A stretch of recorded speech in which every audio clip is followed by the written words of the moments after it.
بسم اللہ الرحمن الرحیم۔ السلام علیکم ورحمۃ اللہ وبرکاتہ۔ ویورز، آج میں نے اپنی جس ویڈیو کو آپ کے ساتھ شیئر کرنے کا سوچا ہے اس کا موضوع ہے وحی کی اقسام، کہ اللہ تبارک و تعالیٰ اپنے انبیاء کرام پہ کتابیں اور صحیفے نازل کرتا رہا ہے، تو ان کو نازل کرنے کے لیے مختلف جو ہے وہ طریقہ کار جو ہے وہ اپنائے گئے۔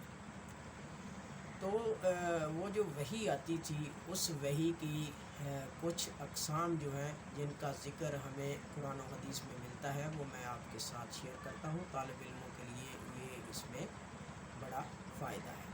تو ایک حدیث جو ہے حضرت حارث بن حشام رضی اللہ تعالیٰ عنہ سے مروی ہے کہ رسول اللہ صلی اللہ علیہ وسلم سے سوال کیا گیا، یعنی کسی نے پوچھا، یا رسول اللہ صلی اللہ علیہ وآلہ وسلم، آپ پر وحی کیسے آتی ہے؟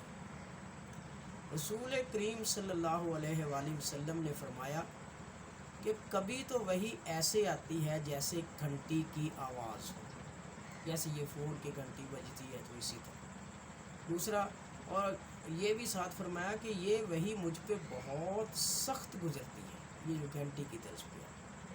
پھر جب فرشتے کا کہا مجھ کو یاد ہو جاتا ہے تو یہ گھنٹی بجنا بند ہو جاتی ہے۔ اور جو دوسری صورت اس میں ہے کہ فرشتہ جو ہے وہ آدمی کی صورت میں میرے پاس آتا ہے اور مجھ سے بات کرتا ہے اور میں اس کا کہا ہوا یاد کر لیتا ہوں۔ پھر حضرت عائشہ رضی اللہ تعالی عنہا فرماتی ہیں کہ میں نے آپ صلی اللہ علیہ وآلہ وسلم کو کڑکڑاتی سردی میں دیکھا کہ آپ صلی اللہ علیہ وآلہ وسلم پر وحی اترتی، پھر موقوف ہو جاتی اور آپ کی پیشانی پہ پسینہ آ جاتا تھا۔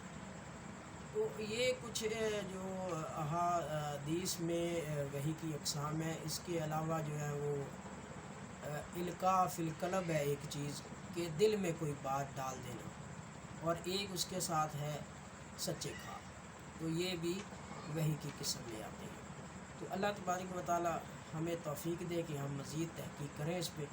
جو میں نے آپ کے ساتھ چند ایک وحی کی جو اقسام ہیں وہ شیئر کی ہیں، امید ہے ان سے آپ کو آپ کے جو اکیڈمک جو سلسلہ ہے آپ کا یا آپ کے جو ایگزام ہے اس میں آپ کو فائدہ ضرور دے گا۔ Thank you so much to listen and watch the video. Please subscribe my channel if you like it. Comment on it for my improvement and share with your friend.